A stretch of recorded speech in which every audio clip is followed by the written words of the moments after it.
Hey guys, Palsteron here, and today let's talk about Demon Bear. If you've never heard about this, there is a new talisman out there called Fury of the King. It is extremely expensive right now. It is the one that GGG showed off in their trailers, and it is quite a banger. It has a inbuilt skill called Molten Crash, which is basically your form of a leap slam. You're leaping around as a bear. You also get a free MTX. You get to cosplay as a demon bear, and it has its upsides and its downsides, and we're gonna talk about it all in this video. Now, if you haven't watched my latest update videos, we're kind of leading into this with the upgrade of Fury of the King. I will be upgrading my other weapon into something better to actually have a comparison, because right now, comparing a 40x talisman to 10 divines is extremely hard to do. So everything I say in this video is still comparing it to a really bad setup. So yeah, I will talk about that at the end in like advantages, disadvantages. First up, if you want this demon skin right here, you go to cosmetics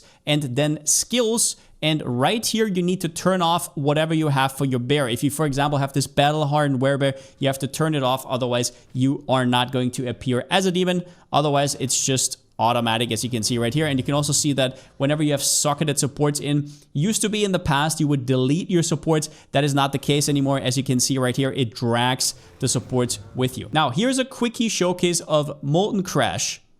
I'll show it to you. Boom. You do a slam, then you land, and then you have these fissures on the ground, which you can then trigger again with any slams, meaning stuff like Shockwave Totem or Aftershocks. And this skill absolutely melts. And not only that, it is also quite nice to move around. So you can see right here, I'm going to leap over there, but it gets even better because you can skip the end of the animation. So you can see right here, if you dodge roll at the right time, you can kind of just glide along, right? So you do boom, and then boom, boom, and then otherwise, it does this like end animation where it does like boom. Now, how does the skill work though, and how does it read? So the initial slam, right, that spreads out the fissures, it's like here in the middle, you can see the little magma here, is actually quite important. So targeting on a rare will give you a ton of damage with the Molten Crash, 423% damage. You can see right here, the further you target out, the longer it's obviously going to take. Otherwise, it would be extremely fast. Impact radius consumes 10 rage on landing to create one additional fissure. So kind of just like Furious Slam. Now, these fissures also do damage. If you look right here, they do 173 damage. And whereas the Molten Crash has no conversion whatsoever, it looks like it's fire, but it really isn't. The fissures do. They are 100% of physical damage to fire, and they branch extra times. They have a duration and limit. And yeah, overall, those are where the meat is at, and I'll show you quickly why. So you can use Shockwave Totems, which slam the ground as procs for these fissures. And these don't do any damage, so don't put any damage supports on them. They're just there to proc your damage. So what you want is Urgent Totems free for the placement speed and attack speed. Rapid attacks, which gives you less damage, but it doesn't matter, 35 attack speed. Reinforced Totems, so your totems don't just fall over immediately. And then Overabundance, so you can put down 2. So this is how it's going to look like. Q, Q, those are the totems. And then you can do this. And yeah, these fissures, as you can see, are getting procced over and over and over. And it is absolutely ridiculous. Do note that you can't do this infinitely. The volcanic fissures do have an internal cooldown. I don't know if it's going to say here. Yeah. Here it says they do have an internal cooldown of 0.2 seconds. Sorry, about the conversion on the weapon itself, it says bear skills convert 80% of fizz to fire. So it actually doesn't matter that Molten Crash doesn't say that right here. It is converted. There's some other stuff on here. It has reduced attack speed. It has a ton of added flat fire damage, which is one of the biggest things about this. And it has reduced attack speed. The glory per second for us is not that important, but it is what it is. And you do get exposure as well, which is not just fire exposure, just exposure in general. And it does matter what level your Molten Crash is. If it was level 20, you would actually get a 6 link. I don't exactly know, don't shoot me there, when you would get a 4 link, but I think it can happen. Do note that you can make up for the reduced attack speed by putting attack speed, soul core of whatever you say that, to compensate for it. Percentage physical wouldn't really, Iron Runes wouldn't do much here anyways, because the physical is so tiny. But okay, how does a map actually look like with this skill? Let's do maybe something that's a little bit nicer. I think Rupture is like okay from what I know. I'm gonna have a little bit of an Abyss in here. Currently level 91 if you haven't watched my latest update. Let's go. Boom. get the cold tech. If you don't know what that means, watch my latest update video. And as you can see right here, you kind of just jump in and everything kind of explodes. And these fissures are quite interesting because if you know how we used to play this build, you can see this rare literally just gets one shot. If how we used to play the build is, okay, let's do this Abyss right here, because Abyss can always be a little bit of a problem if the wrong monsters spawn. But as you can see right here, like almost off screen, monsters are already getting frozen or stunned. I have to get my cooled up again. There it is. And that is because these fissures also branch 2 additional times. You don't need to do that with weird supports. It is just on the fissure itself. And you can see how nice this clear is in general. And I don't really have anything fancy other than Herald of Ash. I'm actually not scaling a lot of AoE right now whatsoever, because I'm still a little bit of a boss setup. But you can see right here, this is pretty cool. And I could also put down totems, right? If I wanted to, that also proc it, which I haven't really done here. Probably should if there's like an opening right here. So I put down the totem, boom. And yeah, there's an Abyssal Depths. I'm just going to quickly go to the boss so you can see that. Now for my boss showcase, I will actually not be pressing Walking Calamity at all, so that we can actually see what the totems are going to do. So I put down Q, Q, and now we put down the fissures, and you can see right here, it wasn't the best example. It had like 2 million HP, but it gets absolutely obliterated. So I want to drive, if I want to drive anything home, then you can boot boom, dodge, right? Like everything gets procced. It's really nice.